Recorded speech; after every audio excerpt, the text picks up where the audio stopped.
Right.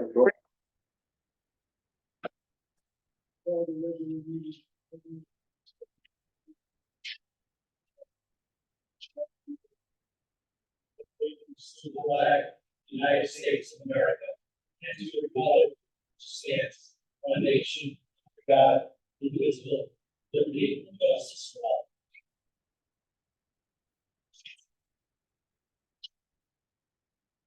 Motion of the Board of Mayor and Burgess to approve the minutes of the regular meeting, February 6, 2023, and the special meeting of February 6, 2023. Each member received copies for review.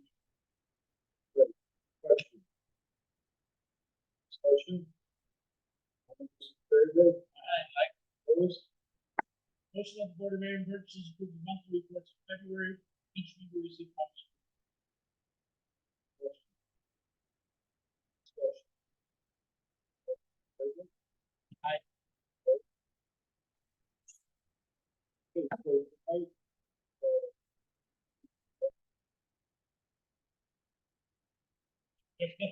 we would Did you have want to put a wage on them? Oh, that never ends well. 8:15. Megan spotted me. 9:22. Having said that, we'll be having a special discuss, make some decisions.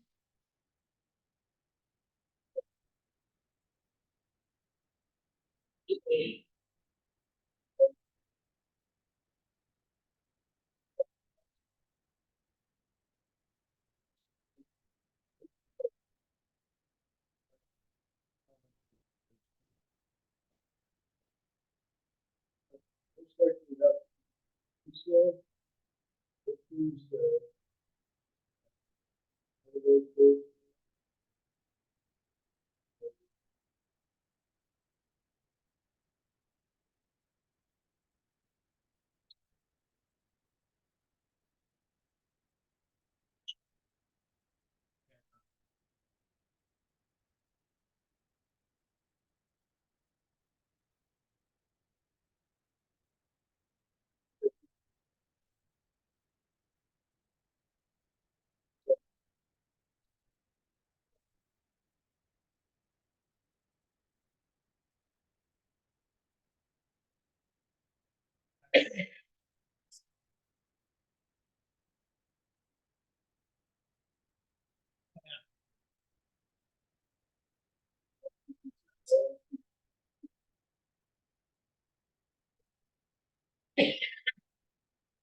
Start at 7.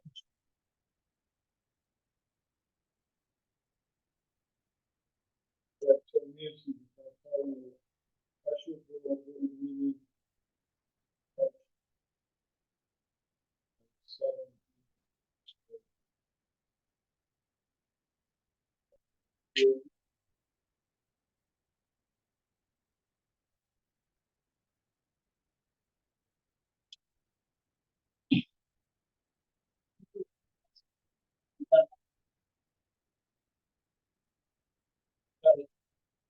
Say something. Hear that?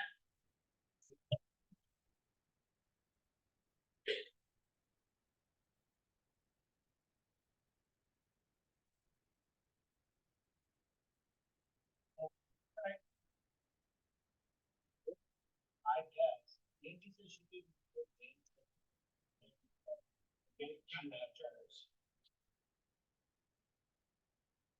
Turtles.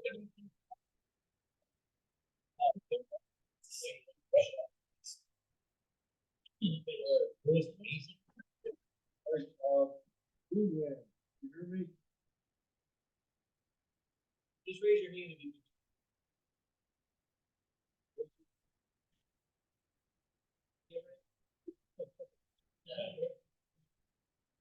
Good, good.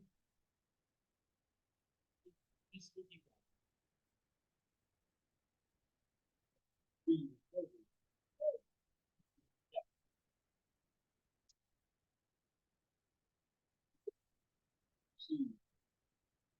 This time we go to the audience,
Nancy, can you hear me now?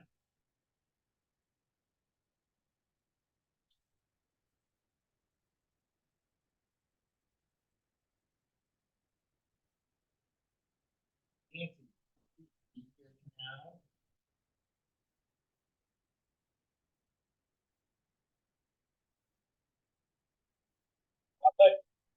Nancy.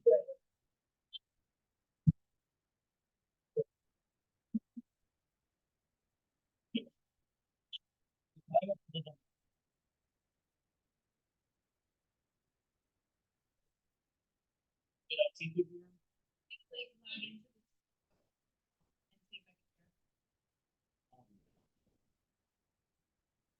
Let's, We're still.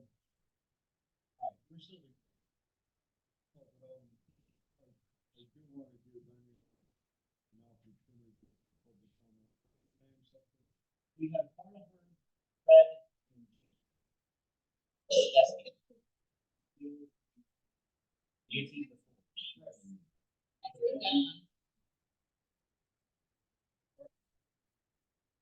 Doesn't seem like it. He's not responding. But she did unmute when he said Nancy. Unmute. Yeah.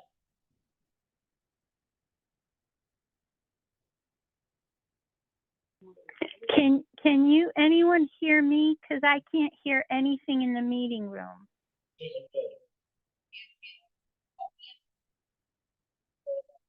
Yeah, you're out. I'm hearing that someone's talking. I can't make out what someone's saying, though. Nancy, Can you hear me? Yeah. Yeah, you hear this? Nancy?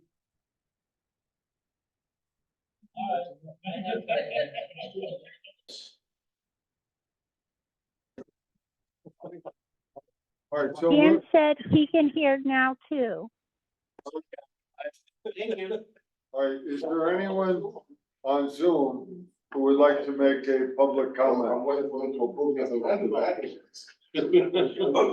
All right, last call, public comment. Zoom. All right. So for those of you that didn't hear, we set up a special meeting of the Borough Board for March 21, 7 p.m. And we will now go to item 7, Naugatuck Ambulance Corps. Ken Hanks will make the report. Unfortunately, Kyle's in a meeting at one of the hospitals with the new EMS director. They asked me to present today. Real quick, we did 415 calls for service last month. Only one mutual aid in, 31 mutual aid out. In our towns for mutual aid were Bethany, Woodbury, Prospect, Beacon Falls, Waterbury, Middlebury, Oxford, and Seymour. Those are our mutual aid calls out for last month, so the region is definitely relying on us a lot more than the past. Looking at that, we hired a few more EMTs. We're actually experimenting with taking some of our part-time employees who are paramedics and using them as part-time paramedics. That's with the licensing issue. That's something we'll be able to do internally. For not much additional cost, actually no additional cost.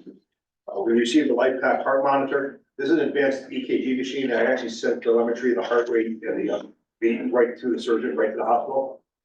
We have a very good program in this area. If someone has a heart attack, When they do the hospitals, they can have you, do an stent in 30 minutes. It's amazing in this area. We are very fortunate, and it's not just not, it's a whole region. We're very fortunate. We are looking to replace one of the fly cars that's going out of service. It is, even as it's last hope, so it's out there. Kyle's working on getting up. With some vehicles around. And again, Kyle, thanks everyone in the borough, and all for continued support. We're growing, we're getting better, we're getting stronger. Good. Thank you. All right, any questions for Ken? Can I make one comment? Yes. Take a look at how many calls there were in February, 415, it's a short month, do the math. How many calls a day? And they're covering it. That's why it's imperative that our ambulance service expand in order to be able to take care of the people that we need to take care of.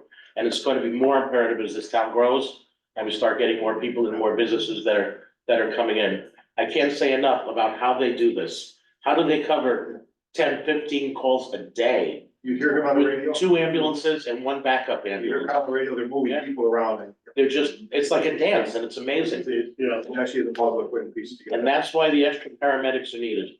Well, unfortunately, if you look, most of the call volume is weekdays. That's when county restaurants are taking the 3 ambulance out. It used to be Friday, Saturday nights were the busy nights, those are my nights.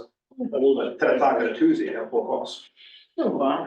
Just have to be very proud of what they're doing and how they're accomplishing it. Of course, it's all because of the board of directors. Well, the mayor, of course. Now, these people on the front line, I'm telling you, at the end of their shift, they're tired. They're tired. We're fortunate that we have an office staff over there that are also EMTs that can take the calls, you know, when they're expending, you know, even though in the past they had EMTs in the office, they stayed in the office. But now, under Kyle's leadership, we're getting it done. And they should be commended. We're leaps and bounds, as we all know, and any of us that's been involved over the years with EMS services and the town government, we are so far ahead of where we were 3 years ago. It's astonishing. But we're gonna keep getting better, right, Ken? Yeah, absolutely are. And look at the response times. We're above this, great with the state average. We're well below the state average. We're way beyond the low state average. I just can't say how amazing this is. Okay, any other questions? Thank you. Thank you, Thanks, Ken. Sorry. Okay. As promised last month, I've emailed everyone on the borough board and NEDC, a fairly in-depth, summary of our borough of Naugatuck development plans. So Jim is gonna put them up on the screen. And what I intend to do is I'm gonna go through it, tonight. We're gonna take questions and I intend to update it every month.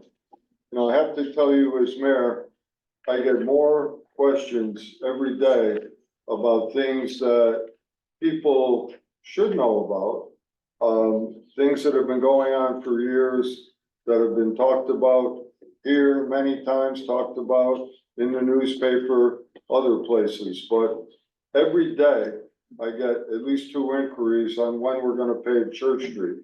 So as noted in the report, I'll just say it, because maybe this will avoid 1 call, but Church Street right now is being upgraded from an infrastructure standpoint. Naugatuck's infrastructure is one of the oldest in the state.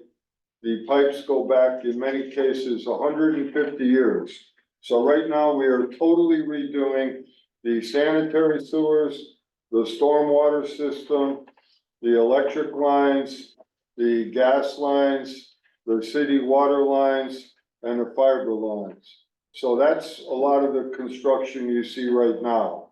When that is complete, Church Street, Maple Street, and every other downtown borough road will be not only paved, but we have many new amenities that we're gonna go through here. So this plan is gonna be on the borough website.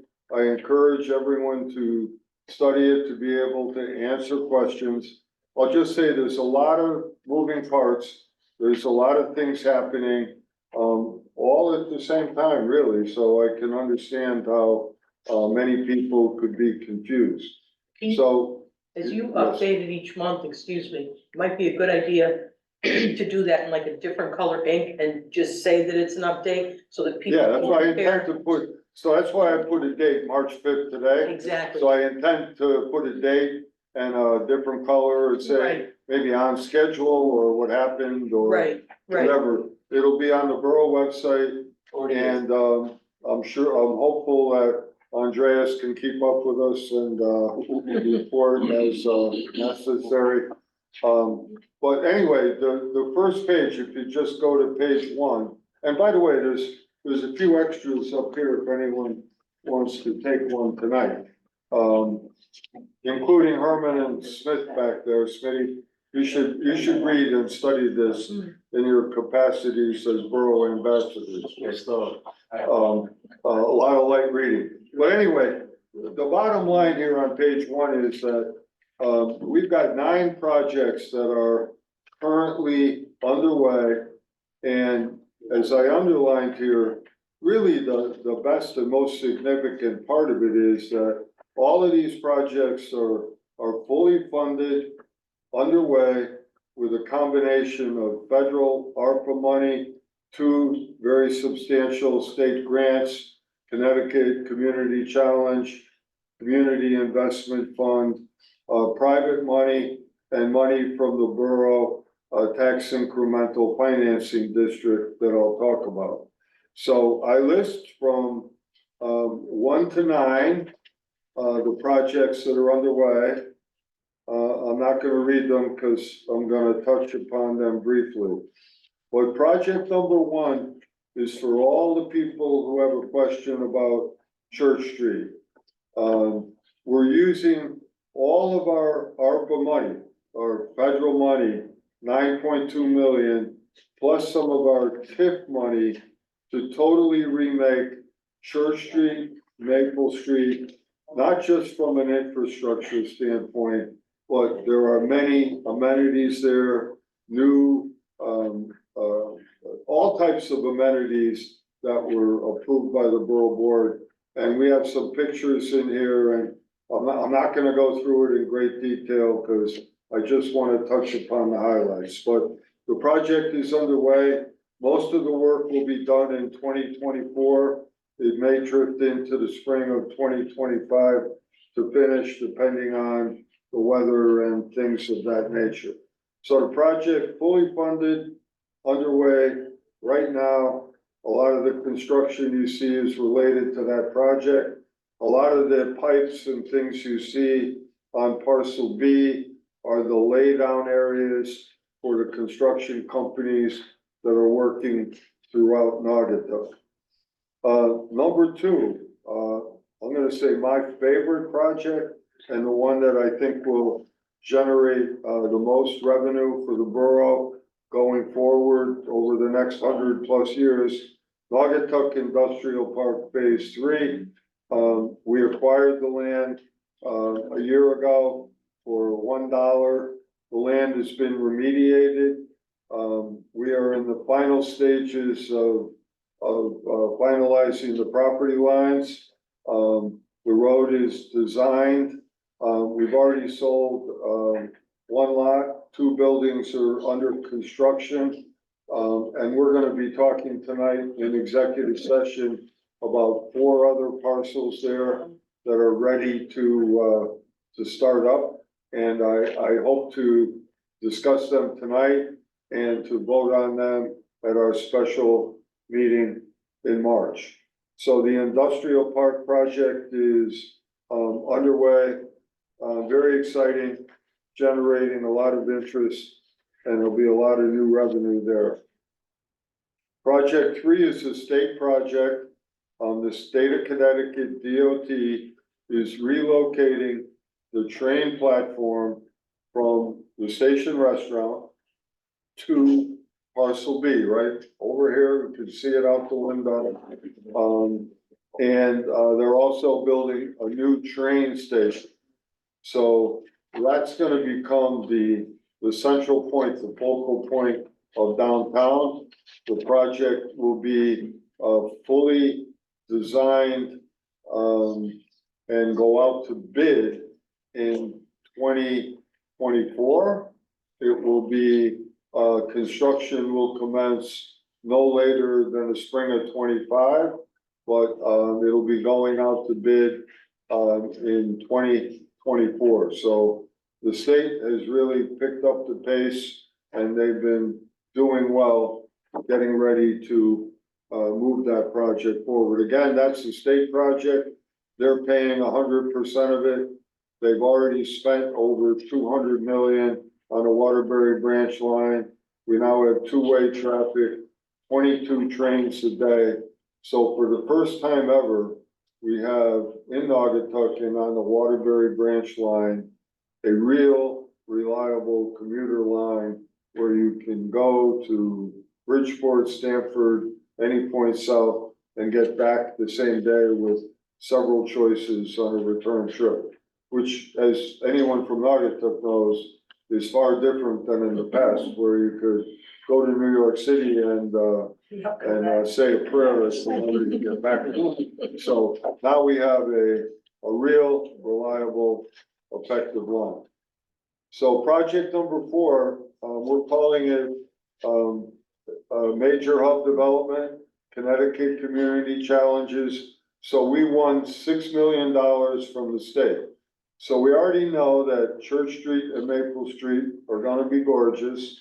We know we have a new train station on parcel B. So this project, takes care of all the roads that surround, parcel B and parcel A. So South Water Street, now, old-time Naugatuckians know that Water Street used to be a town road, Water Street. It hasn't been used that way in, I don't know, 60 years, something, maybe more.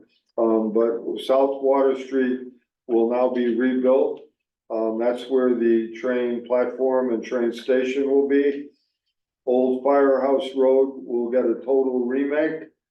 We're gonna build a new road from Water Street out to Old Firehouse Road. Rubber Avenue from Water Street to Old Firehouse Road is being redone. And there will be other streetscape amenities to make those streets as nice as Church Street. So that project is 90% design phase. It'll be fully designed in 2 weeks. The final design will come here and hopefully it'll be on March 21st when we can put our final okay on the final design, at which point it'll go out to bid and construction will commence in 2024. And we want to stay ahead of the state. So we're going to build our road and the utilities and everything will be in. So when they come in, all of the utilities will be in place. We're also diverting all of the stormwater from the west side of Naugatuck that used to go through parcel B is being sent down Old Firehouse Road to the river. So parcel B is ready to go with all new utilities to support the new development. Project number 5 is parcel B. That is the Penrose Cloud Company project. We'll go through that. I have a picture in here in the exhibits of what it's gonna look like. It's gonna start right here on the corner of Maple Street and Old Firehouse Road, right across from the fire station. The first section is scheduled to start in 2024. Project 6, parcel A, the Naugatuck Event Center, our existing building is being, a 5th story is being added to it. It's being converted into market rate high-end units. And that project will commence simultaneously with the commencement of construction on the train platform and the train station. Their financing is in place, but a condition is that the state project has to start at the same time. Rubber Avenue upgrades, Rubber Avenue, very exciting. We got a $12 million lot SIP grant to help us remake Rubber Avenue. I think we all know that Rubber Avenue lost its way over the years. So it's gonna be much more attractive, much safer. And what people should understand about LOTSIP is the state funds projects on major roads. Rubber Street is an arterial road, a major road. So the state gives us money if we make it safer. So roundabouts are deemed to be safer than intersections with traffic lights. Because a roundabout forces people to slow down with islands and they direct you to slow down. So we're getting $12 million because we're building a roundabout. So I like roundabouts now, but you know, we would normally have to spend our own money to redo Rubber Avenue. Kim? I have just started reading in the social media world, people saying that they read studies that roundabouts are safer. If somebody said to me, where should I go to get that information about roundabouts? What would be a good I would resource say besides Facebook? Naugatuck Valley Cod or state DOT. DOT, Department of Transportation, Mhm, has reams of information on it. okay, And by the way, I think the confusion with people is, you know, in, I'll say places like Boston or, those are not roundabouts. I know, Those are no, those are rotaries where, right, you know, you take your life in your own hands when you enter it. So this is not a rotary. right. This is, you follow an island and you go nice and slow. So if you get hit, you're gonna get hit at 15 miles an hour, not 50, so Right, safer. Anyone, I don't know, to me, I think they're better for traffic flow as well, because, you know, I don't like to stop when I drive. So I'd rather go around in a circle than stop at a red light, so. it's very comforting knowing you drive that big truck. So anyway, because it's safer, we got $12 million. Awesome. It's also being widened. Utilities are being reconfigured. It'll be safer. It'll look nicer, sidewalks. And, you know, from there, remember, Rubber Avenue is the gateway to our beautiful. $81 million renovated high school. Exactly. And, you know, if you come to Naugatuck for the first time to the high school, say for a sporting event, it will be much more impressive to come in on the new Rubber Avenue than the current Rubber Avenue. So, it's an exciting project. We've also started, and I know the borough board knows, but I don't know, and I know the paper wrote a story, but we did receive a grant to design the next phase of our greenway, going from the Maple Street Bridge to Greenfield. So that's being designed now. We're working on obtaining the funding to actually build it, but that greenway, project is underway, being designed. And, you know, in the world of grants, where we're doing very well now with Danielle, our new grant writer, if you, want to get a grant, you know, for a project like that, the best way is to get a grant to design it and then get a grant to build it. So, that, we did get the grant to design it and it's underway.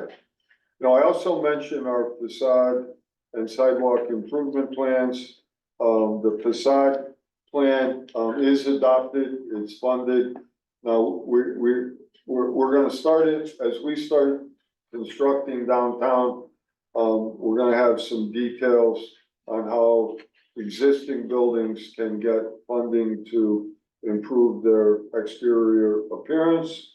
And at the, finance board and joint boards this year, we'll be talking about sidewalks and how much money we're gonna put aside to make dents in our sidewalks.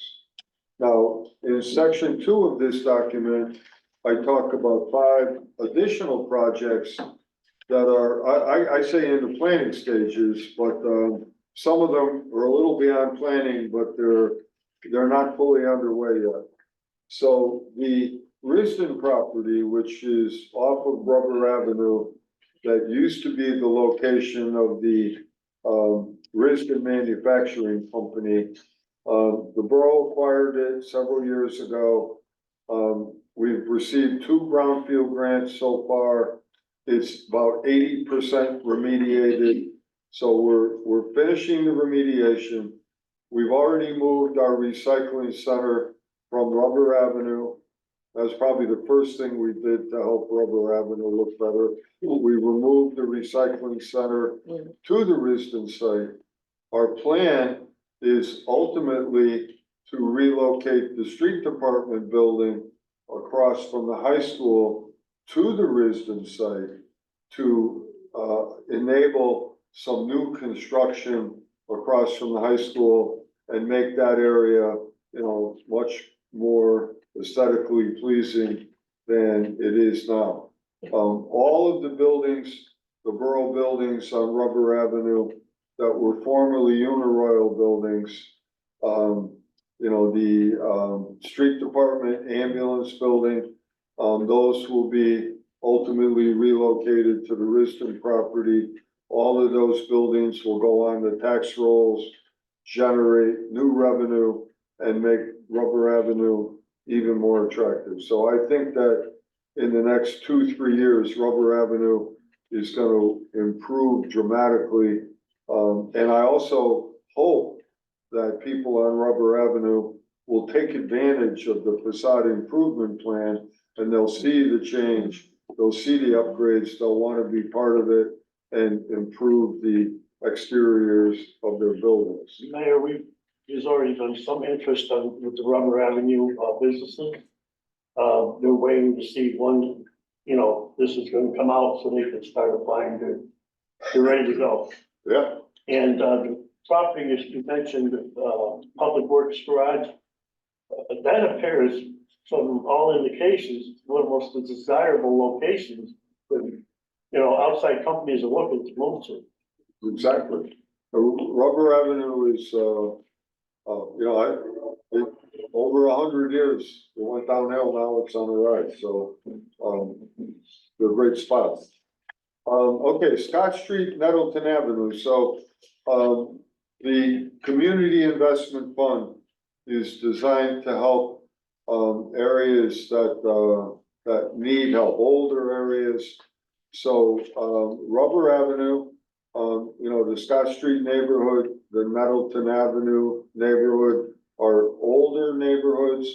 There's stormwater issues and sidewalk issues. So we're trying to get a jump start on our sidewalk program and our stormwater program and get some state money to jumpstart those projects.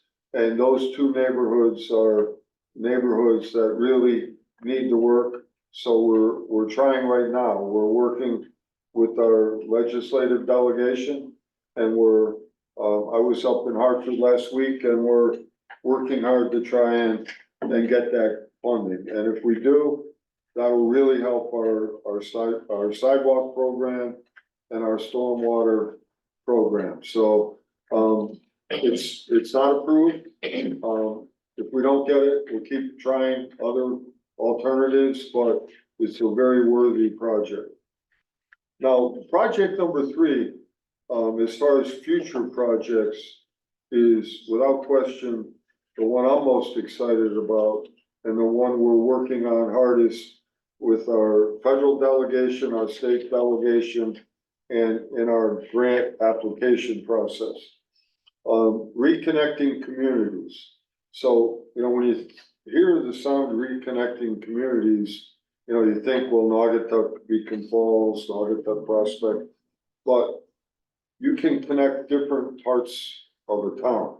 So in Naugatuck, we're bisected by the river and the train tracks. So, and we're in a valley. So we have an east side and a west side.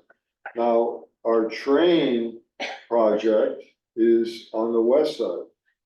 The Reconnecting Communities plan is designed to build a pedestrian bridge from the area of the new train station on the west side over to the east side, in the area where those buses are located. We would hopefully be able to relocate those buses to our, industrial park. And they're very interested in that, and have a commuter parking lot on the east side of the train tracks, which is right where the on and off ramps are for Route 8. So it's a very natural spot for someone who, say, didn't want to park in downtown Waterbury to drive to Naugatuck, get off the highway, park your car, walk 50 yards across the river to the train station. So I think that would really help the Waterbury branch line. It would bring more people to Naugatuck. When they come back on the trains, hopefully they'll stop in our restaurants and, hang out in downtown. So it would really create more vibrancy for downtown Naugatuck. And I think a lot of people, I think Naugatuck people will figure it out pretty quick. It's probably gonna be easier to park on the east side than to drive around to look for a spot on the west side, but we'll see what happens. But connections always bring better outcomes. We all know here about the Greenfield project. We finished building Del Gabo Field. We're gonna have a grand opening in the spring. It's being planned now. We don't have a date yet. We're also working on building a second field. When that second field is built, and when the downtown Corvus project is much further along, we'll be looking to do the Greenfield project that we have previously discussed. So that's a little further down the road, but that would take a piece of property that has never generated 5 cents in revenue and turn it into one of our largest taxpayers. So it's a good revenue generating project, and it will bring even more people into the downtown area. And when I say that, vibrancy, people walking around, shopping, going to restaurants, riding bikes, green, that's what transit-oriented development is, and that's what we're striving for. Upgraded the senior center. So right now, in the federal budget in Washington, DC, where they don't know how to govern like we do here, the money is in the federal budget right now. So our federal senators have money to upgrade the senior center in the budget. If the budget passes the way it is now, we're gonna have funding this year to start to upgrade the senior center. If it gets taken out, or if the budget never passes, it's been in the twilight zone for about 6 months now, so we'll see what happens. But we're hopeful that it gets approved with our funding intact, and we can proceed with an upgrade of the senior center. I also mentioned private or other non-borough projects. So everything I spoke about so far is a borough project. We control it, we call the shots, we make it happen. Private projects are really beyond our control. They're on private land, private developers, they have to fund it themselves. Some of them could come here to request incentives, but other than that, they develop it themselves. So there are many, many, many private projects out there. I mentioned 3 here that are probably the 3 biggest on the horizon. One is Amazon. So the Amazon project got a green light. That will become one of our largest tax generators. We're anticipating 1,000 jobs, 5 million in new tax revenue to start, being split equally between Naugatuck and Waterbury. They are getting ready to submit to the land use boards in the next couple of months, so that is on track. We're very excited about the assisted living project being built now on North Main Street. There's no town services that go to an assisted living project virtually, and they generate a lot of revenue, so it's a good project. And also, Tom Haynes, who did the Oxford Quarry, owns the quarry in Naugatuck on New Haven Road. And, in fact, we were with him this morning. He intends to move forward and do a similar project in Naugatuck. And he's got, a lot of demand for uses, very similar to what he has in Oxford. Now beyond that, there are many, many other private projects, that we don't control. So what I plan to do with this is, as Kim said, every month, I'm gonna update it, put a date, maybe every 2 months, I don't know, but whenever, things happen, and we'll do it in a different color. It'll be on the borough website, and everyone will have at least a guide to look at and know where things are, where the money's coming from, and we'll go from there. Now, note that none of these projects are funded by the general fund.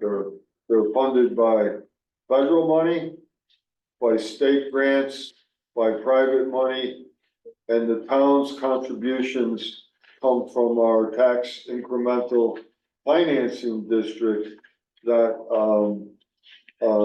is bonded money that we already have in the bank earning interest, and is being allocated mostly for downtown, our industrial project, the facade improvement program, and we still have some other money available for things as they come up.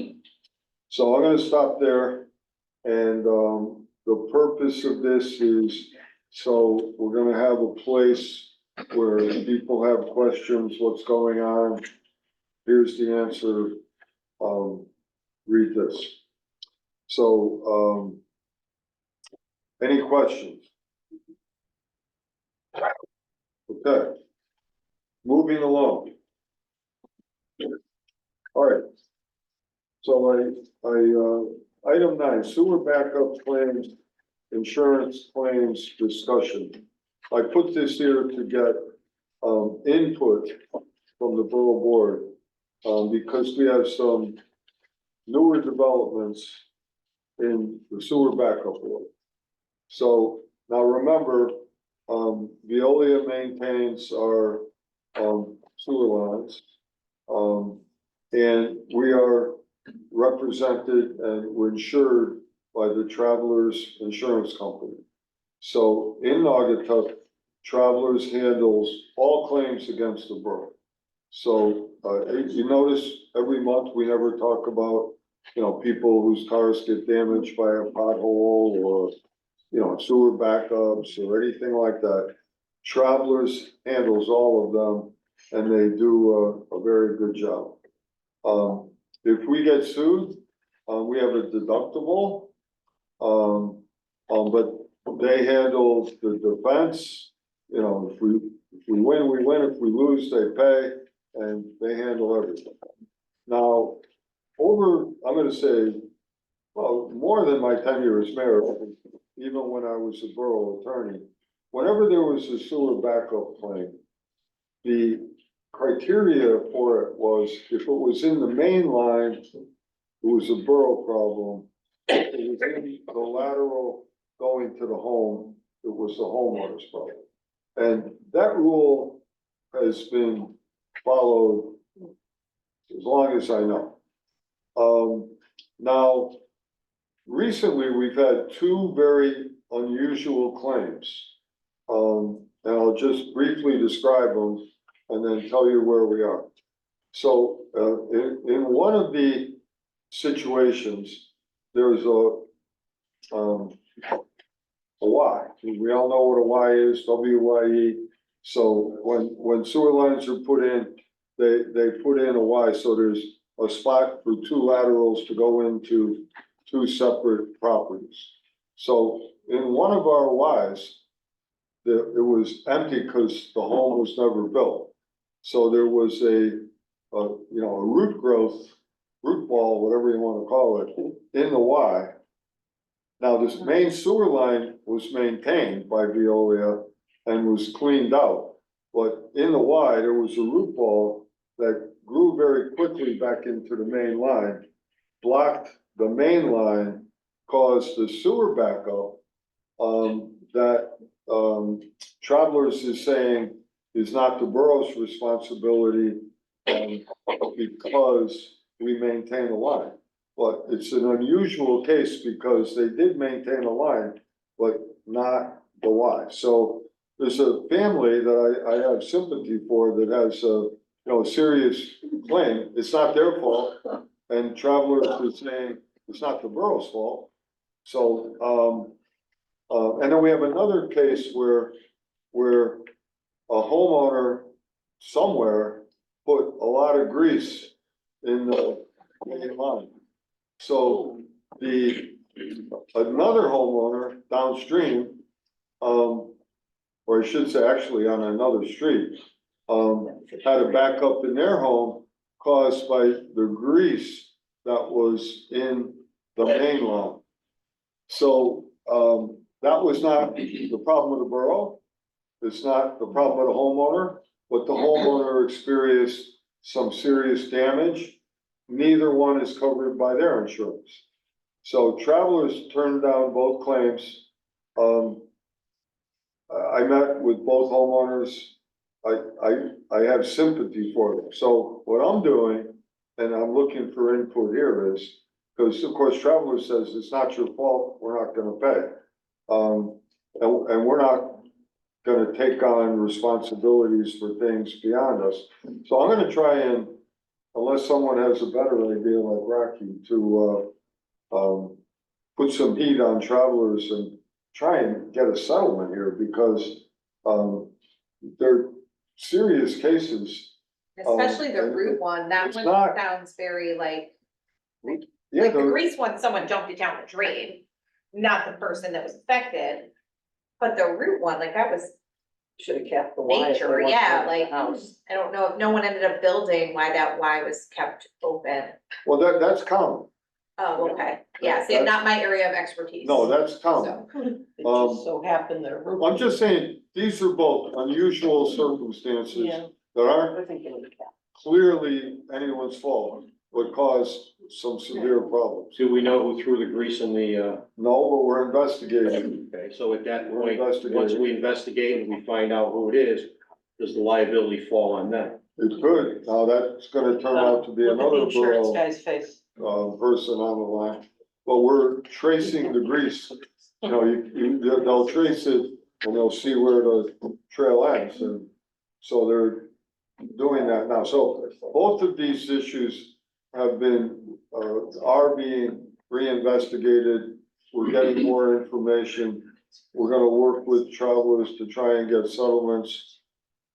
But they're both troublesome cases in a lot of ways. So I'm bringing it up here, looking for input, guidance, thoughts, just to see what Is it everyone something to thinks. talk about what the value is in open session or Well, for in executive? I think what I'm doing now is finishing the investigations, meeting with Travelers, and then seeing, but don't forget, if it goes further, if it goes to litigation, Travelers will handle it and fight with the homeowners. They'll give a defense, but not necessarily any indemnity.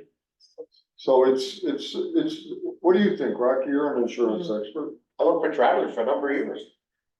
I think, negligence, duty owed, duty breach, proximate cause, actual damage. Right.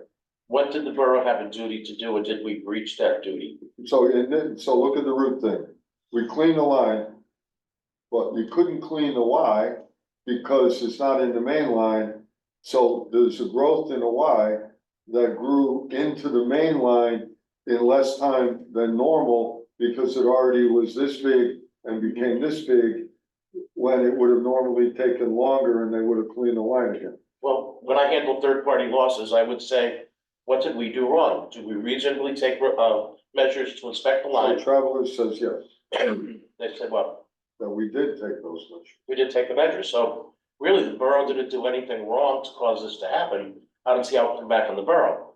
From the homeowner's side, sewer backup under any homeowner's policy in Connecticut is not covered. If it's back pressure, it's not covered. If it's off premises blockage, it's not covered. If there's an on premises blockage on your property and it's water that can't escape, you flush the toilet, you do the washing machine, it hits that blockage and comes in, that is covered by homeowners. And some policies do have endorsements for sewer backup. Right. So do we know if they have endorsements on their They don't. policies?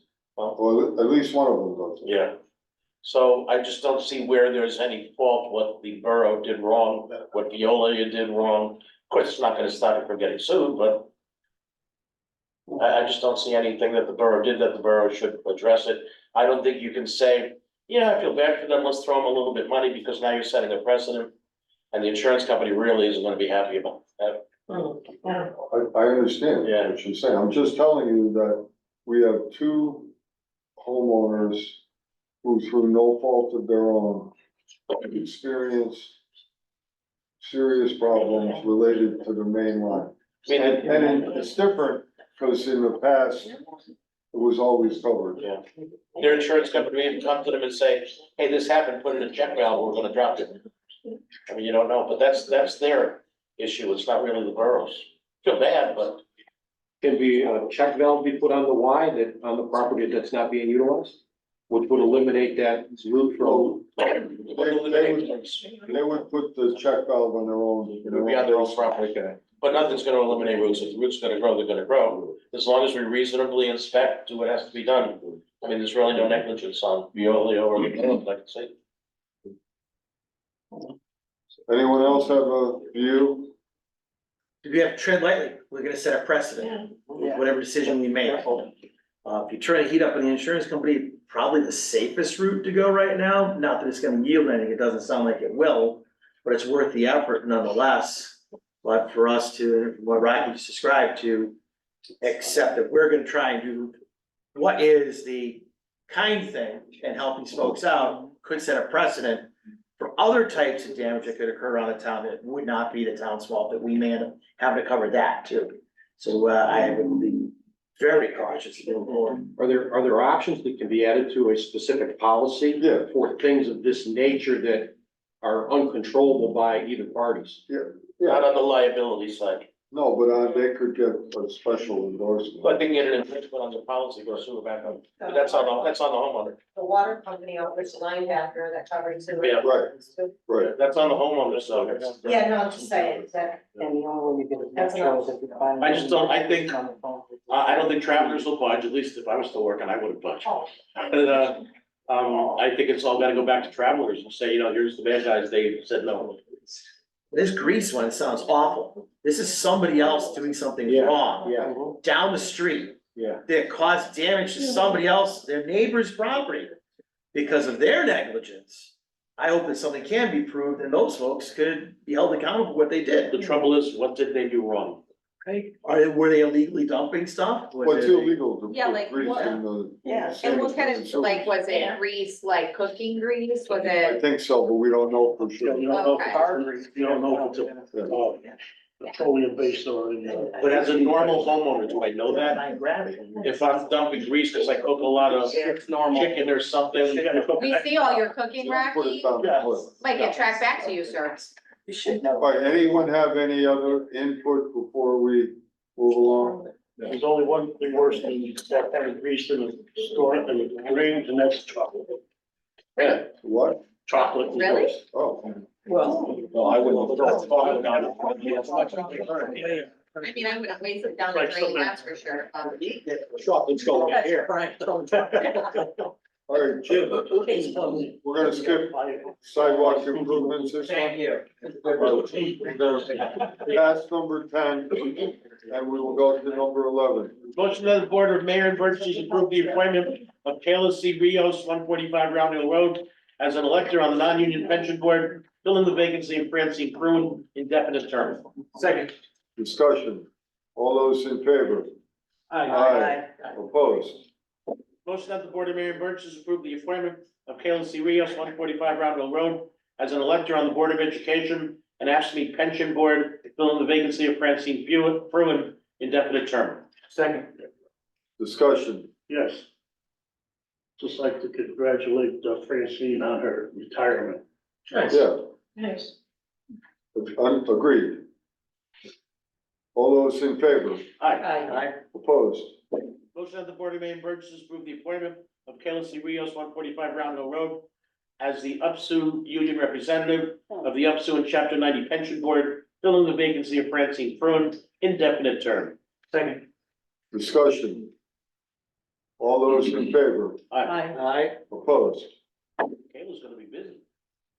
Motion that the Board of Mayor and Burgess approve the appointment of Smith A. Payne Jr., 1 Van Avenue, as an alternate member of the Board of Finance, filling the unexpired term of R. Egbumoki, term to expire June 1st, 2025. Second. Discussion. Can I ask a question? Yeah.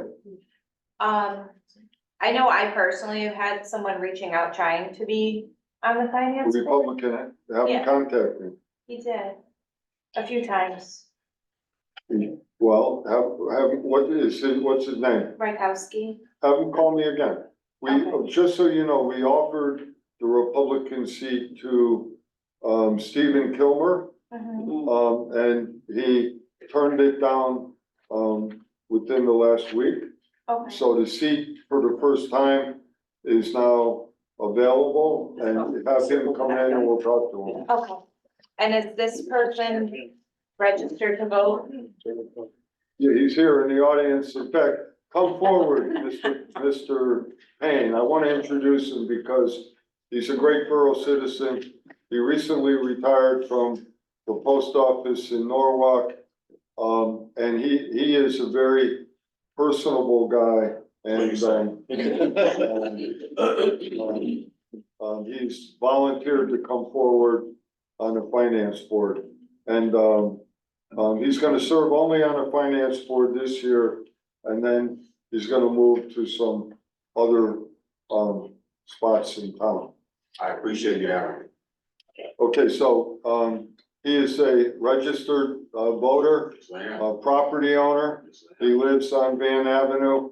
He has to endure golf balls coming from Hot Brook into his yard, That's another topic. so. He's gonna make us budget for that day. I remember a couple of years sitting back here with some issues we had about the golf course. I remember, Yeah, that's how I met you. okay. Yeah, I think I apologize to you for hitting my balls into your yard. Terrible, It terrible. was aimed for the flag. All right, any, discussions? No, I just wanted to ask this question, Yeah. thank you. All right, all those in favor? Aye. Opposed? All right, step forward, Mr. Payne. Almost there. Raise your right hand. I, Smith Payne, I, Smith Payne, do solemnly swear do solemnly swear that I will fulfill the duties that I will fulfill the duties of the office of finance board member of the office of finance board member in accordance with the charter of the borough of in Naugatuck, accordance with the charter of the borough of Naugatuck, the laws of the state of the Connecticut, laws of the state of Connecticut, and the laws of the United States of and the America. laws of the United States of America. So help me God. So help me God. Congratulations. Thank you. We'll see you next Monday night. Monday night? Yeah. Hopping right in. It's right here. Yeah, you can take over. Budget time. Oh, you know what? I want you to come in here later in the week. We're gonna give you all types of finance materials. Okay, so I'm excused. You're excused for tonight. It's a pleasure meeting everybody. Congratulations. Thank you. Thank you. Thank you for volunteering. Oh, my God, I don't know. Take care, guy. All right. All right, 15, I appoint Stephen Hunt as a regular member of the Fire Commission, filling the expired term of H. Kuzinski, term to expire 5/1/2025. Motion that the Board of Mayor and Burgess waive the bid for portalets to Connecticut Potty Rentals at 574 Boyer Street, Waterbury, in the amount of $94.99 per unit, as recommended by Park Superintendent Sandra Ribeiro. Second.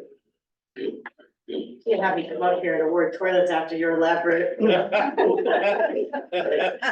don't back up, do they? Well-told project. You got a real potty mouth. Part of the project. I got toilets. Anyway, we, as most of you know, we have many portlets scattered all over town for all of our fields and parks and, public areas. We have over the years gone off of either the state bid or the CROG bid. State bid no longer offers it, CROG took over the, Council of Governments, and their bid came in with United, they're the only bidder for all of the CROG towns at $110 and change. I felt it was a little stretch from last year's $67, so I had the girls at the park department, get some numbers, and, they were crazy. Well into the 200s per unit, and I mean, we have about 30 units placed, that we pay monthly. So we got, Connecticut Potty Rentals, he's out of Waterbury. He actually saved us, last year from, the, food truck wars. Our vendor never showed up. And food truck wars without 20 portalets would have been a big problem. We called him in the middle of the night and he showed up the next morning offloading them. He wasn't even our vendor, he didn't have a contract, nothing, so. He gave us a deal, whatever towns are going with CROG, he's pretty much, taken them, and he's the surrounding towns, so it's, there was a correction that I made with, Rocky, the mayor, before the meeting started, it's $94.99 per unit, so we're saving almost, $50 a unit, and, with the other contracts, the units for, events were always double the price, because it was a special event price, or handicap unit was an extra, that price is across the board, whether it's an event price, or a unit price, or a handicap, so. That's a monthly cost, right? It's monthly per unit, yeah. No, That's a good price. yeah, I agree with that. So remember last year when whoever we were dealing with, they didn't even have a supply for us? I think they got in a little over their So heads. these people have Yeah, I actually just saw their Facebook page this morning, they took in like delivery of like 200 units, brand new units to their yard. I have on Facebook that I joined this page just for updates. So you- Make sure the place didn't burn down or something. That's just sad you have that on Facebook. I know, this is my life, see? I get toilets. You're vouching for them. Yes, I mean, I called with their references and they come back very good stuff. They used to, I think they own property in town, the managers. Yes. Would it save us any money over time if we bought our own and had somebody maintain them for us? Just pay them to clean them There's and not a lot of companies that come out and service them, and I don't think that they would come out and service just them. to serve? It would probably be pretty much by the cost of the unit if you were to have them serviced, because I did look into it. I actually looked into it because when we were building when we were building Delgado, I wanted a permanent building. Where a truck would, if you had the concrete buildings without having the sewer lines, they'd come out and pump the buildings. And it was pretty expensive if they didn't actually own the unit, so it's kind of a package deal. So the vac that cleans up the sides of the roads won't work in the porta potty? You can try, it'd be fun to try. We tried it. No, Washing it when you're considering it's the done. mesh bag that vacuum, sucks into. So. Sandy, You're looking to what's future great, buying a truck. what's great about this company is that if for some reason you get thrown in jail, they can bail you Yeah, out well, too, that's because what it they is. also have a mailbox. They're a one-stop shop. They're a one-stop shop. They can bail out the ones that light on fire. JB Master. Litters on fire. So, that's it. All right, any questions? No. All those in favor? Opposed? Motion of the Board of Mayor and Burgess authorize Mayor Hess to enter into a contract for the Naugatuck Industrial Park Phase 3, civil and engineers to prepare the OSA traffic study in an amount not to exceed $52,000 as recommended by Public Works Director James Stewart. Second. James? It's not porta potties. You want me to take care of this, Jim, or do you want to do it? Oh, I was expecting you to take care of it, but Okay. I will if you No, want. I'll just say, so at our industrial park 3, because of the size, we're mandated to have a state traffic study. And we're procuring one through our engineer. We got a few prices. These people are highly recommended, good at what they do. And, there's no way out. We have to have the study. This will be paid for out of our TIF funds.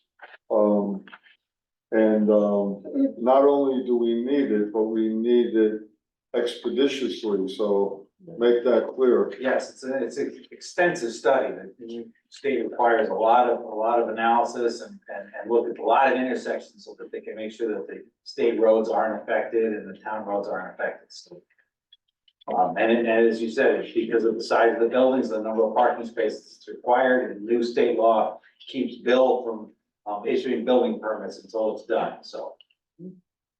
So we're gonna get it done. All right, any questions? All right, all those in favor? Opposed? Motion of the Board of Mayor and Burgess authorize Mayor Hess to enter into a contract for the Nantucket Park Industrial Park Phase 3 with SLR for peer review services of the proposed road design and site plan in an amount not to exceed $26,000 as recommended by Public Works Director Jim Stewart. Second. All right, so, we are, finishing the design for the new road network. We're gonna then go out to bid, and our construction manager, O&G, from that point forward will take over. So this is a recommended review, to see if there's a way to save some money, in the plans, and also to prepare the construction, documents, to go out to bid. That would be, that's the for next, various that's the trades. next step after they do this. That's not included in the Well, hold on, 26,000. is that, this doesn't include that? No, this is strictly a peer review and to determine if there's better ways, if they were any issues. I thought they were gonna also do the, construction documents. I expect they will, but they wanted to do the review first so that they understood the project better, so that they could understand the level of commitment to do it. Well, I'm not against that, but I'm more interested in the construction documents being done in a timely fashion. Yes, I agree. So could you work on that? We'll approve this, but I want you to, get Yeah, I that wanted going. to start the review, you know, as their drawings are almost complete, so that we don't wait until they're, oh, here, we're done, and now we wait another 3 weeks and. If I don't wanna wait another I don't wanna 3 wait weeks another, For the exactly. construction document. Right. exactly. So as soon as they can start this, then they can, give us an idea of what it's gonna cost to actually do the bid documents. Right, but it'd be unrealistic to think that all that was gonna be 26,000. Well, I like You it. hope. No, like really unrealistic. All right, any questions? All those in favor? Aye. Opposed? Motion of the Board of Mayor and Burgess authorize Mayor Hess to enter into a contract with Woodward and Curran in an amount not to exceed $22,000 to prepare a quality assurance project plan. Lanks will pay $11,000 of the cost. Second. So again, this is part of the development, the implementation of the development of our new industrial park. So these motions are coming up now because we're getting ready to start construction. These are all required, things that we have to do. This one has to do with the environmental issues, and we have to have a quality assurance plan, so we will. Questions? This is also expected to be funded by the TIF. Yes, everything here is funded by TIF. All those in favor? Aye. Opposed? Motion of the Board of Mayor and Burgess authorize Mayor Hess to enter into an agreement with Kleinfelder Northeast Incorporated, 400 Capitol Boulevard, Suite 104, Rocky Hill, to finalize a subdivision plan for parcels A and B, incorporating the final property lines agreed to by the state of Connecticut DOT. Second. Okay, so we all know about A and B, so the state, when everything is said and done, let me back up a step. Right now, parcels A and B are on the same piece of property. We finished all of the design work not just for the roads, but for the property lines. The state is gonna own the train platform and the land that the train station is on. Penrose will be the owner of section one, where they're building their project. The borough will own on the roads, Water Street, and, the connecting road, to Old Firehouse Road, and all of the road networks. There'll ultimately be a section 2 and 3 of Penrose, and parcel A will be on the other side of Rubber Avenue. So what we're doing is, really, we're just taking our design plan, but adding to it the final property lines. So, it's not a huge task, but it has to be done now. And again, this will be paid for out of TIF. Questions?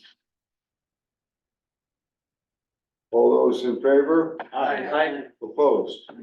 Motion that the Board of Mayor and Burgess authorize Mayor Hess to sign a work order with Kleinfeld and Northeast, 400 Capitol Boulevard, Suite 104, Rocky Hill, to provide construction, engineering, and inspection services for contract FY 24-B062 sanitary sewer improvements as recommended by Public Works Director James Stewart. Second. So as you recall, probably a month ago, we awarded a contract to National Water Main for sanitary sewer improvements throughout the town, lining, manhole repairs, point repairs and such. This is a contract to provide contract oversight and inspection services during that project. There's a lot of savings because Kleinfelder is throughout the town. Funding from this is coming from the Veolia sewer contract bond that was put out a couple of years ago. Say that again? The bonding part? The Veolia sewer bond that was put out for the improvements of the treatment plant. There was a $600,000 put aside for sanitary sewer repairs. So this is where the funding is going. Not coming out of TIF, or the general fund no, or capital reserve? no, Okay. One question. please, Um, no, please. just a question on the last two motions that we've just done for Kleinfelder. Was there a reason why we did not include the amount of the service within those motions? Yeah, it's a good question. I can't tell you. You want to know what they are? Well, I know what they are, but I think that they should have been in the motion because it's an open-end motion where they can just come in and say, okay. Well, we do have amounts. Yes. They should be in the motion. Not to exceed the number. So let's make it clear for the record what they are. Let's go back to the, let's go back to item 20. Yep. Item 20 was the subdivision plan. Subdivision plan was $25,700.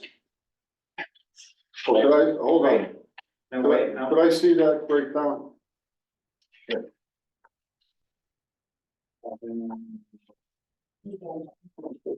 So this changed after our meeting this morning, Yeah, right? because of the parcel A was added on, so they had to hire a surveyor to resurvey the boundary. Okay, so that's, okay, Yeah. all right. Want me to amend the motion or? Yeah, I think we should. On the number 20, I will amend my motion to include an amount of 25,700. All right. Second, Second. all those in favor of the amendment? Aye. Aye. Any opposed? All right, so the motion is now amended. And just to be clear, we're gonna vote on the amended motion. Yep. So, I'll entertain a vote on the motion as amended, redoing item 20, including the financial 25,700. amount of 25,700. So moved. So moved. Second. We have a motion and a second. On the amended motion, all those in favor? Aye. Opposed? I'll amend my motion on number 21 for sanitary sewer improvements to include a cost of $49,920. Second. Did you already make the motion? And now you're amending it? Yes. Did I? No, No. Okay, then accept it then, okay. So we withdraw, Okay. start over. I'm withdrawing that. Motion of the, keep an eye on me, Bob. Motion of the Board of Mayor and Burgess authorize Mayor Hess to sign a work order with Kleinfelder Northeast, 400 Capitol Boulevard, Suite 104, to provide construction, engineering, and inspection services for contract FY 24-B062 sanitary sewer improvements in the amount of $49,920, as recommended by Public Works Director James Stewart. Second. Okay. So is that number right? That number's right. And what does that include? That includes, part-time inspection, pre-construction meetings,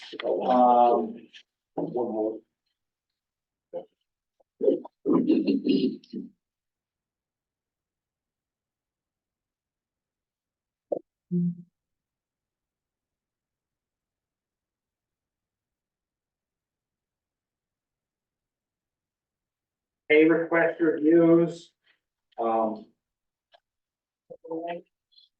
then reviewing, submittals. Coordinating with the town at our weekly meetings. Shop drawing reviews. And record drawings. And there you go.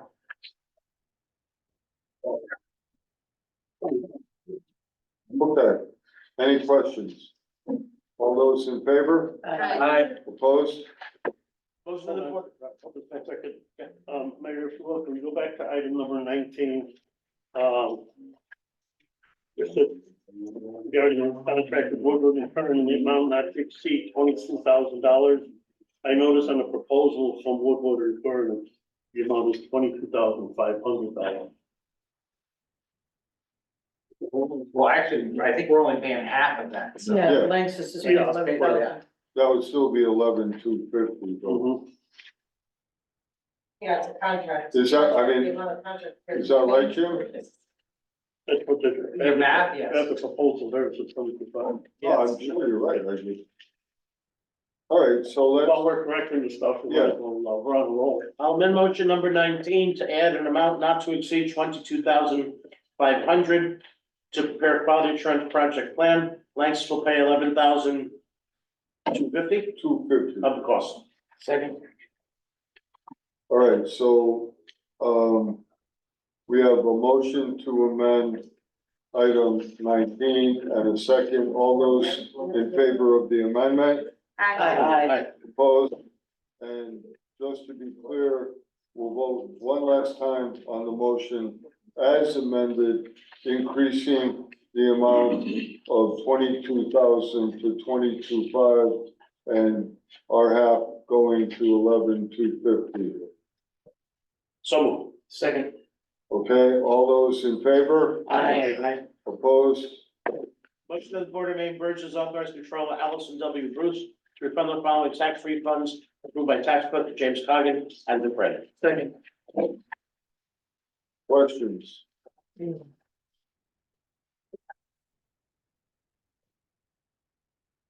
All those in favor? Aye. Opposed? All right, public comment. Live, in the room, on Zoom, anywhere. Jim? No.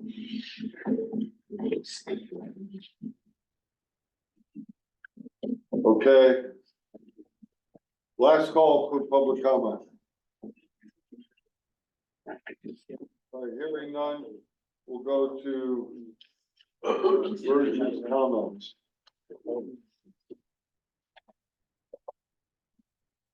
And we'll start with Kim Gallo.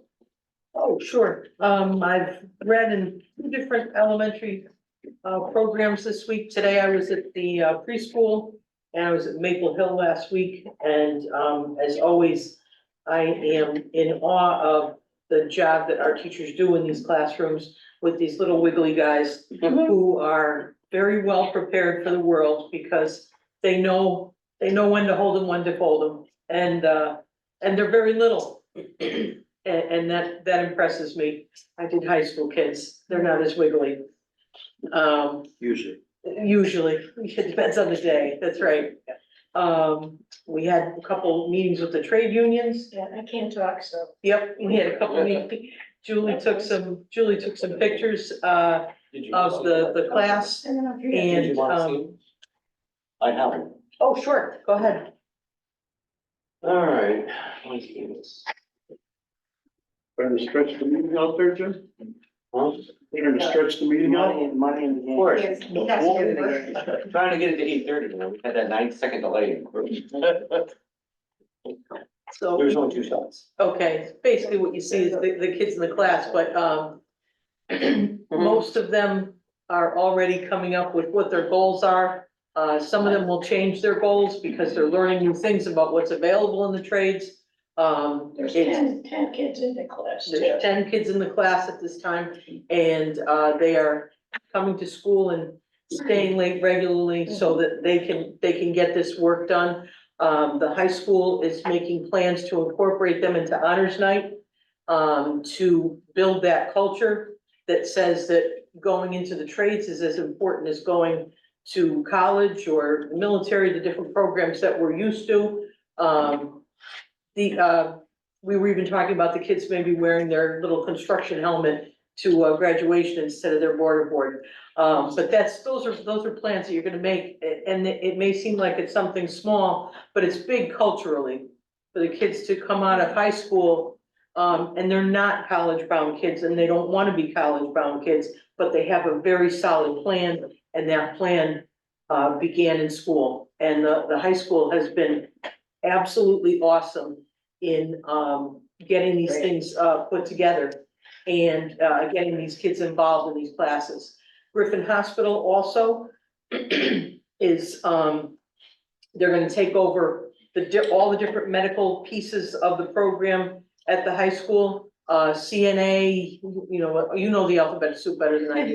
PCP, phlebotomy. Yes, that PCT is the one I can never remember. I'm gonna say PBA or something, which means. And also EMT. Yeah, they have, that's separate, because that's through the ambulance corps. But, Griffin Hospital is gonna take kind of an overview of these programs. Do a contract that's comprehensive with the high school, supply them with personnel. And we have a very nice, well-proportioned classroom that they're also going to take advantage of. This is going to extend into the summer. And the plan is that we have a course going on in the summer that would include possibly adult ed graduates, high school graduates, as well as members of the community that might want to make a change in what they're doing. So a lot of really good things are happening as a result of these connections that Pete brought to us, and we're now expanding upon them and solidifying the importance. So I also saw a thing on Facebook of all places, but I really liked it. When these kids get an internship or something, an apprenticeship, something that's more permanent, that we do that in a ceremony, much like you do when a kid signs on to a college team.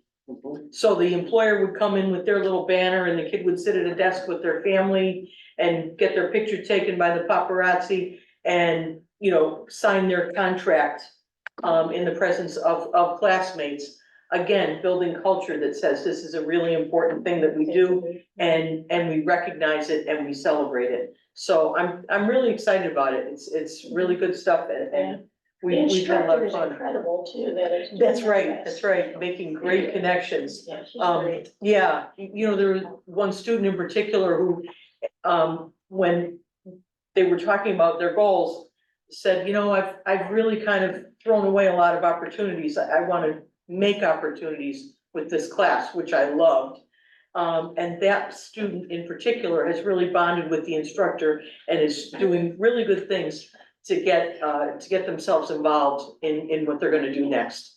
So there's really good stuff going on, and I do think that, a special compliment should be paid to the, high school who put it together much more quickly than I've ever seen a school, do anything. I mean, really, it was really quick, and it was really efficient, and the kids are benefiting from it, and that's great stuff. And they're gonna, in our hub project Yep. in 2024, Right, they're gonna have their first jobs. that's right. Yeah, when we met with them, yeah. Yep, so when they graduate from high school, they're gonna know where they're going to work for, their first Right away. opportunity. And they won't have $100,000 of student loans behind They them. most certainly won't. Yeah. My two, it reminds me of my two sons who are former Marines that love to tell their sister, only suckers pay for college. That's right. The suckers would be, your father and And I. all of this expansion is really minimal, but there's like no budget impact, right, from Board of Ed? No, the trade unions have a budget for this because they're recruiting, good employees. And Griffin Hospital also has a budget for this because they're responding to the fact. Yeah, grant. That's right, right. And And even Tap the into that busing grant to funding. the Griffin facility, they said wouldn't Yep. affect us either, Nice. that would be able to be done. Yep, yeah, it's really good stuff. And just to add to that, as you probably know, there's talk about instituting a firefighter program Mhm. at the high school also. Yep, So that they will get the basic firefighter skills. they were coming out when we were coming into our meeting, yeah, yep. A lot of good things happening. Yeah, they're really looking hard at all the different pathways that'll happen for kids. Thank you, Kim That wasn't brief, sorry. and Julie. Charlie, Interesting month, started off the month at the inland wetlands, and want to address that a little bit, the issue with the old Millville Nursery property is coming to a closure, we believe at least for inland wetlands at this time, after 3 hours of a public hearing, the passion of the neighbors is well heard. I want to give compliment to the Inland Wetland Commission for their patience and their element of fairness that they presented to all sides. Being able to present their arguments was definitely admirable, and to all the volunteer members of that group that were there, they stayed for the meeting, they listened to all sides, and are gonna be making definitely a well-informed decision, if nothing else, this Wednesday night. Arts Commission is booking their summer concerts, looks like they're ready to move along. They're gonna book them for the green, hoping everything can work around the construction that'll be happening this summer. And last but not least, I forgot to mention at last meeting about my meetings, the Fair Rent Commission has already handled a couple situations where they went to mediation, and the fact that the Fair Rent Commission is there and functioning with everything we had put in place last year. This month, the one issue was gonna come up and then it be settled in mediation. I think having something like that commission, the way we have it now, is helping to steer people towards reasonable settlement outside of litigation, which is, I think, the main purpose of that, to make sure it's fair to the tenant and to the landlord as well. And definitely been a very interesting time sitting in on those meetings. And this last Sunday was beautiful out, and I got to take a walk, and I took that walk down near Linden Park. And folks, the stuff we've approved, the stuff we've backed, the stuff that some people criticize us for, the skate park, the pickleball courts, all that recreation area down there, to our park and rec people here. Thank you, thank you, thank you. Thank you to everyone at this table that voted that, because there were so many smiling faces of all ages, young children on scooters, seniors out there. It was just a wonderful experience to see, just a wonderful snapshot, cross-section of what the Nautica community actually is. We're talking about bringing communities together. Linden Park, as it is evolving into a really superior recreational center for town, is doing just that. Not literal bridges, but figurative bridges, and it was really nice to see that. and you'll be pleased to know that it's gonna be finished in the spring, right, Sandra? Spring, So early summer. tell us what we're doing in the spring. I have a playscape going in, I'm gonna repair the swings, we're gonna put in a nice big playscape for the kids at the park, redo all the surfacing. I have the new basketball courts going in, We already own the hoops, we're just waiting for the courts to go in and get them all lined. We are resurfacing the parking lot. And, we're replacing all that metal chain link fence with the black vinyl and that guide rail that's in front of the basketball courts with wooden guide rail. The steel post and the gate that goes up to the path, doing some repairs to the path and cutting all along the river like we usually do. That's And that's, remember, that's the money that's in the budget for this year. And for next year, we'll be talking about other parts. It's a great thing to see. Money well spent. Thank you. Mike? I don't have a comment, but I do have a question for Sandra. Sure. The chain link fence that surrounds the skate park. Yeah. Can we put padding on top so that when you wanna watch the people do what they're doing, you can rest on something and not and not have your arm. Get Yeah, that is painful, yeah. Like it Here's pierced. top of the fence, yeah. If you don't want leaner, if you want it on your skateboard. Nah. You don't want me on skate. Little something. Or a gurney. As Charlie said, we'll do anything we could for you seniors. Yesterday I was there taking a look at the park and we painted the electrical building and put a new roof on it. It had a leak in the electrical building that's over by the courts. And the guys were there replacing the park department guys were replacing the roof and painting it and stuff, because it was graffiti. And, it was two older gentlemen that usually walk around that I've seen there ever since we've been working on projects on there quite regularly. And they were sitting inside the skate park and just like in complete awe of what those kids could do on their skateboard. They were like in there, sitting down and just watching them, because it really is something very. Even some of the really little kids, that's what amazes me, is some of these little kids that. But as to Mike said, there are people stopping, they're impressed, it's an impressive thing to see those, young adults, kids, Pool noodles. Yeah, see? Pool That's noodles, easy. there you go. The ones from the ice rink. oh, yeah. Bring your own pool. We're not gonna tack it up, get something nice. Pool noodles and zip ties, pool noodles and zip ties. That's tacky. Yeah. We'll be starting the next week down there. Fun to be garnet, right? That's it. BYOB. Bring your own buffer. All right, Julia, we're gonna pass over you in absence of your voice. All right, so we'll give you half credit for Tim's report. You didn't have to mime it, that's good. I don't have much. I'll echo, I was out at Linden myself over the weekend and I know 10, 15 years ago, I wouldn't go near that park. As a kid, I wasn't. So now it's really good that I can bring my kids there. There was like people waiting for the pickleball courts, my husband being one of them. So that was really cool to see. And then I just wanted to congratulate the non-track kids that competed up in Boston this weekend. Did an excellent job representing Naugatuck as usual. So congratulations to them, and that's about it. Thank you. Dorothy? I don't have much. I did read to the pre-K class at the Y the other day, the Dr. Seuss. And the book that I was reading was pretty good because it actually helped them go through their entire alphabet. They do a lot of wiggling, the pre-K kids, and their attention span's probably as long as a seventh grader or fourth grader or ninth grader, right? So it was pretty good, and they were really excited to have someone come in and read. So it was a pretty good experience. I like reading to the kids, so I'll probably go back again at some point. Green eggs and ham. No, it wasn't that one. It was something about snow. Oh, Yeah, the alphabet one, yeah. make sure it's not yellow. Take snow. No, that's it. Thank you.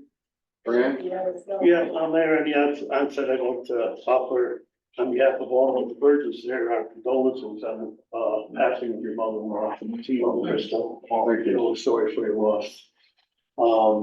I'd like to mention that our Tina Royal, who's here representing our CERT team, her and one of our other leadership team members just went through train the trainer classes over the past few weeks, so they could teach, basic, cert classes.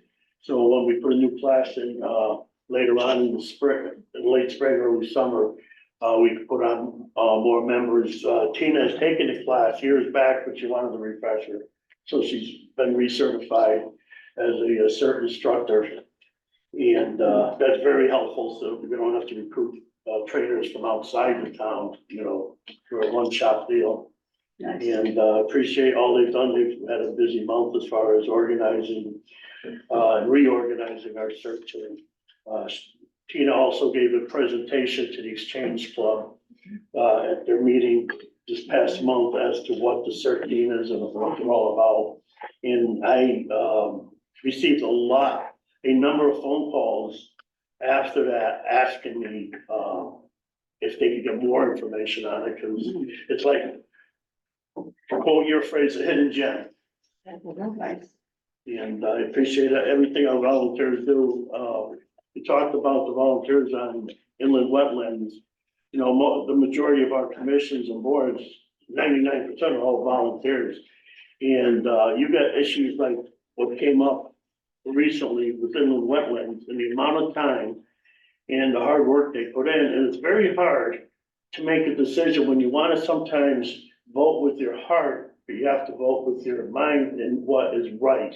Whether you feel it's right or not, if it is the right thing to do, you have to do it. And it's sometimes very tough because it might be an issue that individually we might not agree with, but we know according to regulations, the rules, the regulations, zoning regulations, the laws of the state of Connecticut, you have to go according to that to protect the interests of the town, which includes all the taxpayers of the town.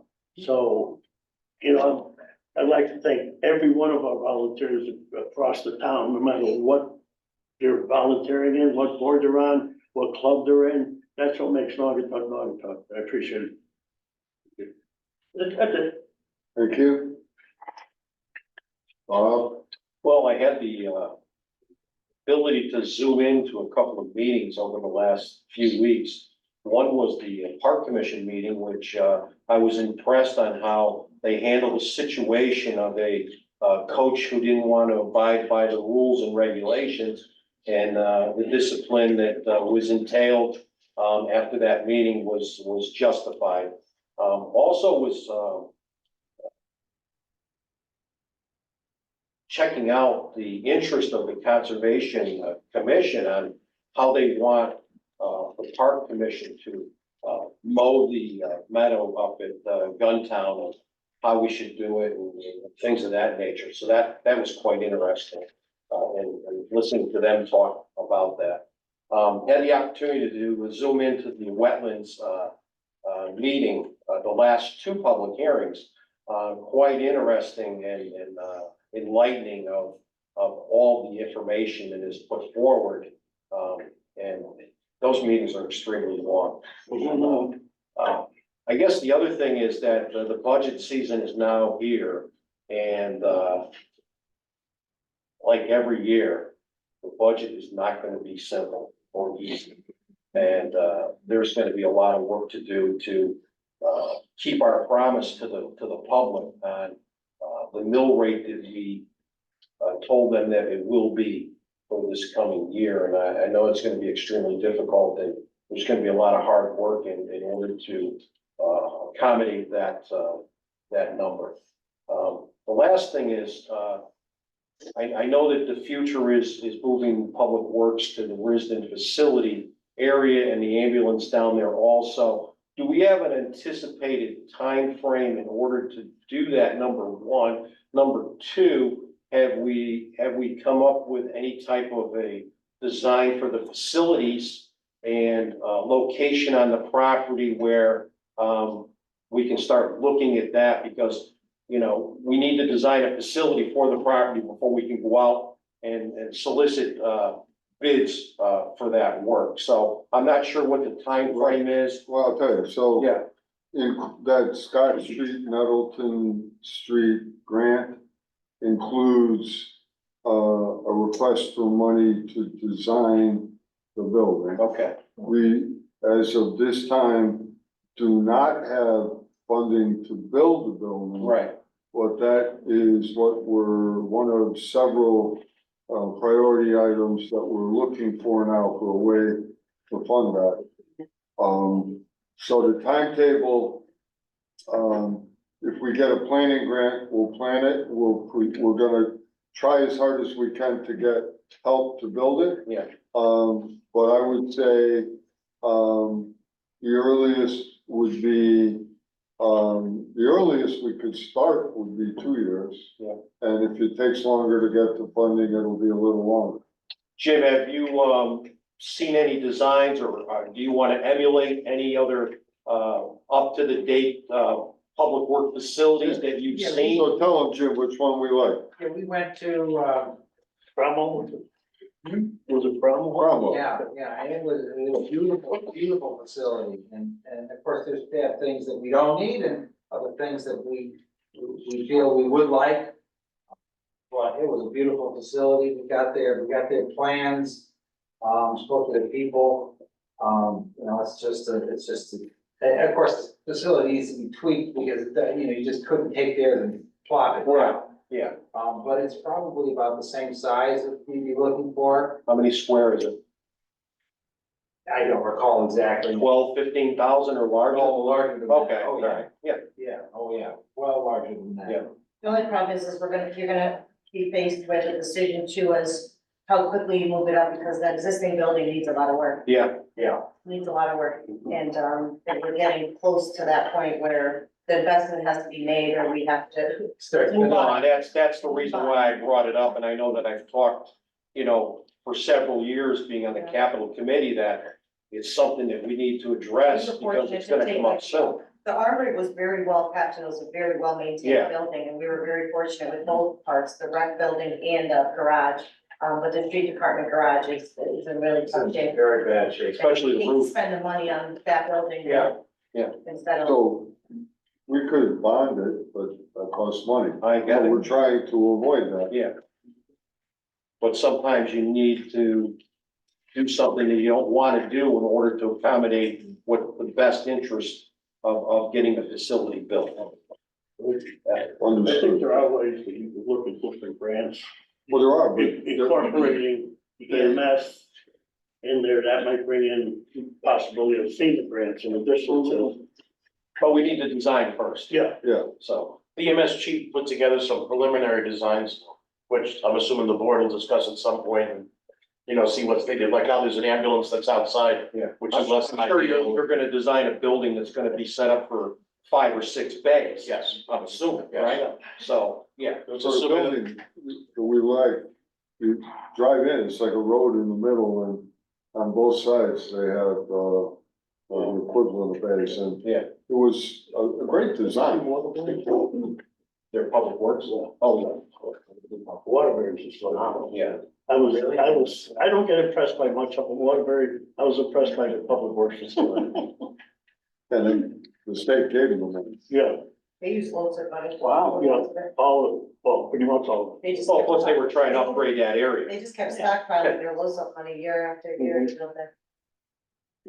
That's it. I'm good, thank you. Good, Rocky? Only thing exciting over this past month is some spirit investigators went to the tunnel house. I've been in and out of that place for over 16 years, and I'll tell you, strange things happen in that house.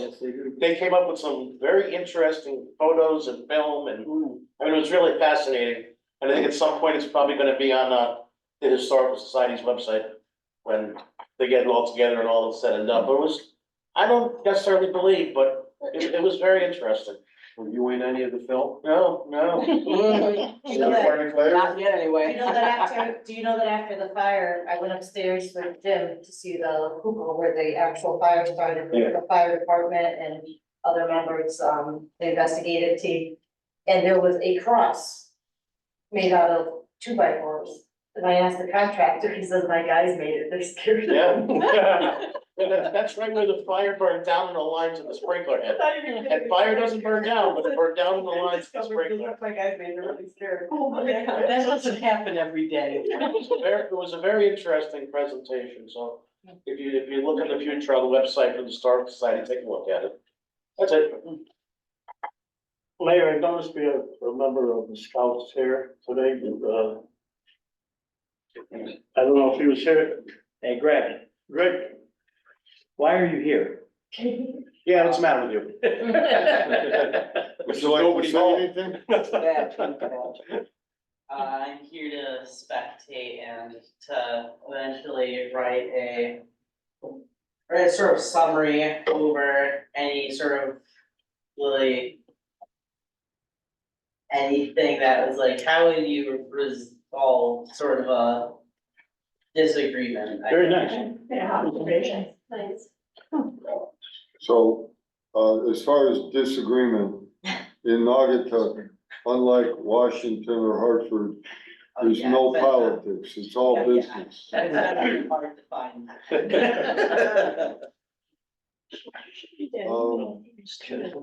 What? No, we appreciate your being here. You should go to the end of the. Oh, yeah. Really want something. We sit next to Ben. I'm gonna respond to it. Okay, so, let's go, we're gonna go to executive session, there'll be a special meeting on March 21st. We take up a host of exciting topics, and, I do not, let me just think here. I do not anticipate us taking any action tonight coming out of executive session, but I do anticipate, hopefully we'll have some, exciting action on March 21st. After Charlie gets here. First day of spring in action. Motion to recess to executive session 8:49 for discussion on the following. Real estate parcels A, B, C, Y, and Z, Naugatuck Industrial Park, Section 3, 30 Church Street, Tax Incremental Financing District, Church Street, Maple Street, Amazon Project, and pending litigation. Second. Inviting in Nolan. Okay, all those in favor? Aye. Opposed? We close at 10. There you go. All right, so- Grill is off. Gonna reconvene the regular meeting at 9:44. We have nothing coming from executive session. Rocky, Motion to adjourn the meeting at 9:44 and a half. Second. all those in favor? Aye. Aye. Opposed?